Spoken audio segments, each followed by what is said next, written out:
Assalamualaikum warahmatullahi wabarakatuh. Selamat pagi bagi bapak-bapak dan ibu-ibu sekalian beserta Wadil semi lokasi Polri yang menyusun instrumen SPLD perguruan tinggi. Kita awali sesi pertama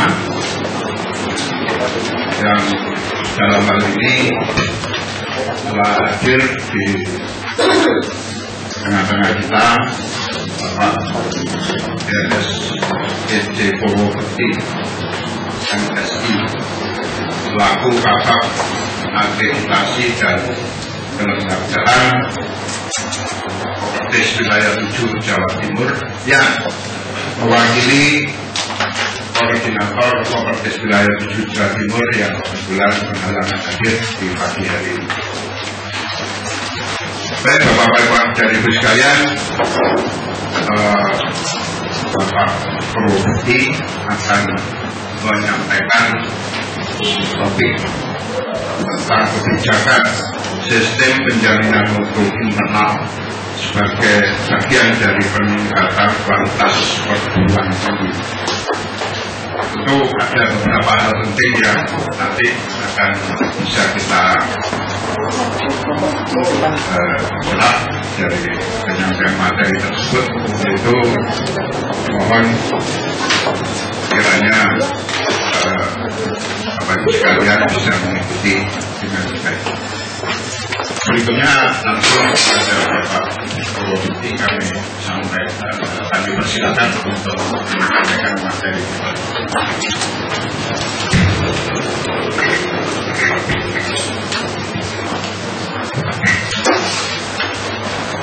Baik, terima kasih.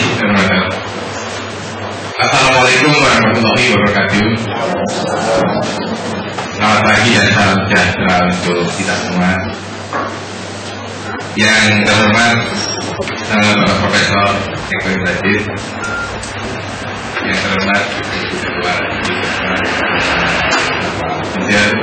Bapak Ibu beserta Milokaya berbahagia.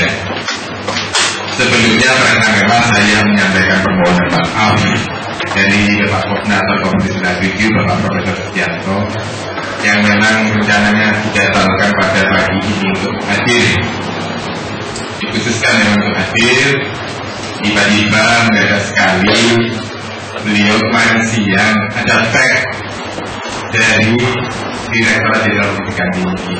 Beliau ditugaskan oleh Pak Dirjen untuk mewakili membuka acara PKM di Surabaya yang Pak Dirjen diundang oleh Pak Gubernur, sehingga itu nanti acaranya jam 9, sehingga dengan sangat terpaksa Pak Koordinator menugaskan kepada saya untuk menyampaikan materi beliau. Untuk itu izinkanlah perkenalkan saya menyampaikan paparannya dari Profesor Setianto. Yang kedua, Kopertis tentu sangat menghargai, mengapresiasi Miloka yang diadakan di sini. Mengingat bahwa jumlah perguruan tinggi swasta di Jawa Timur itu jumlahnya sebanyak 326 PTS, tapi yang sudah diakui penjaminan mutunya baik oleh DJIK itu baru sekitar kurang dari 30 atau baru sekitar 10%. Untuk itu barangkali mengapa acara pagi hari ini sangat penting sekali, apalagi saya dengar dari Ibu Ketua tadi baru 1 tahun. Pada Kopertis Wilayah 7 itu mulai tahun 2007 itu melaksanakan yang namanya Wakdal Binasnya pengawasan, pengendalian dan pembinaan itu datang ke kampus-kampus setiap tahun sekali. Itu sudah mengingatkan bahwa perlunya wajib ada SDMI. Waktu itu tahun 2007 Kopertis masih menghimbau. Ternyata dalam waktu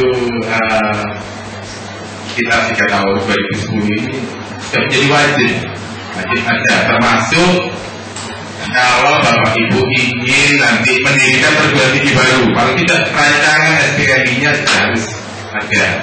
Termasuk barangkali kalau perguruan tinggi Bapak Ibu sekalian ingin merubah bentuk, misalnya dari sekolah tinggi menjadi institut atau universitas, SPMI-nya nanti sudah ada.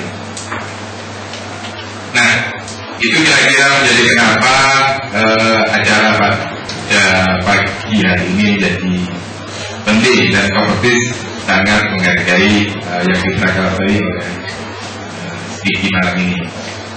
Undang-Undang Nomor 20 Tahun 2003 tentang Disdiknas juga menyatakan bahwa pengendalian dan evaluasi mutu pendidikan harus dilakukan wajib, baik terhadap program studi maupun institusi pendidikan secara berkelanjutan.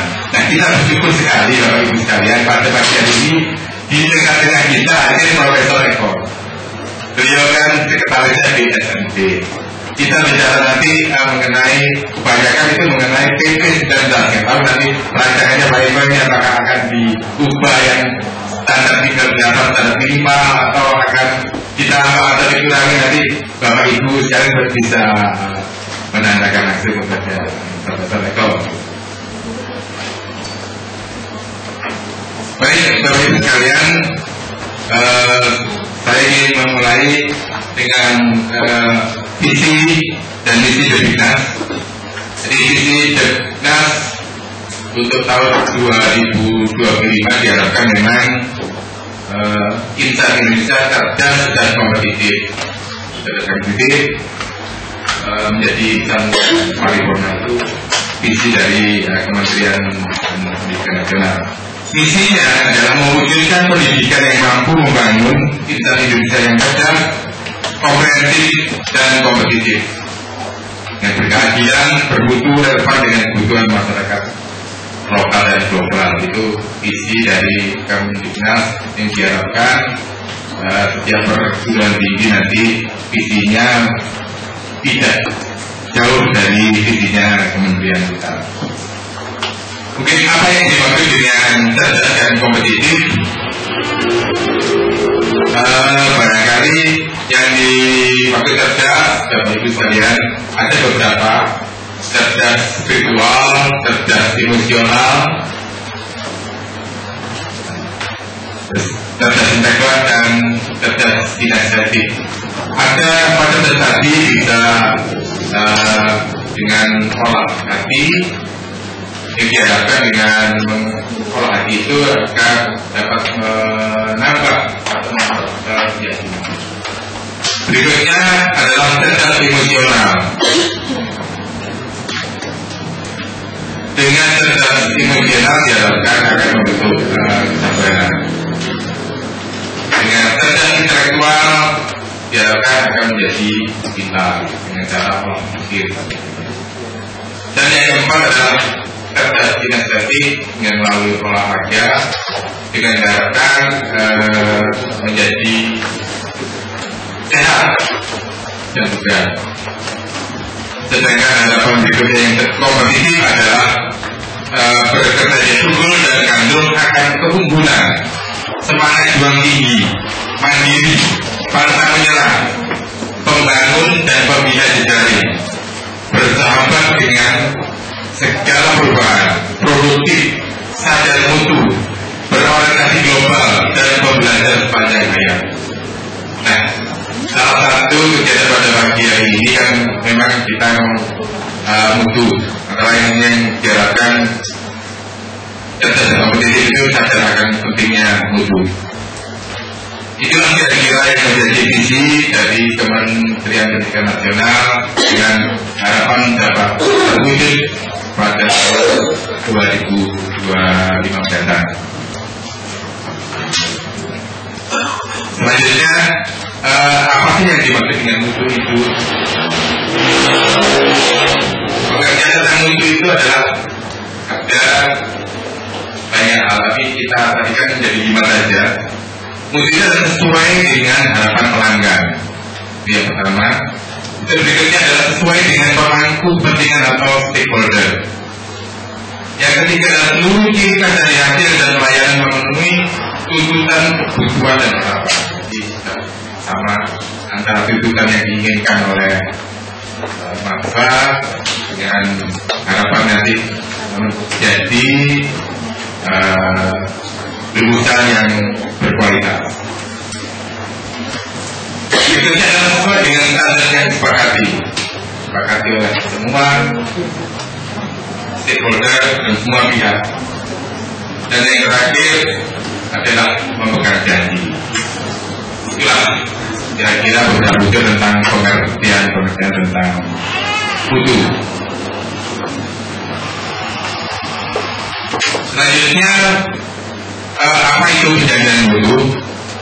Perjanjian mutu itu adalah menjamin kita melakukan sesuai dengan komitmen, menjamin kita memegang janji, dan menjamin kita memenuhi kesepakatan, tuntutan, kebutuhan, tingkat dan standar.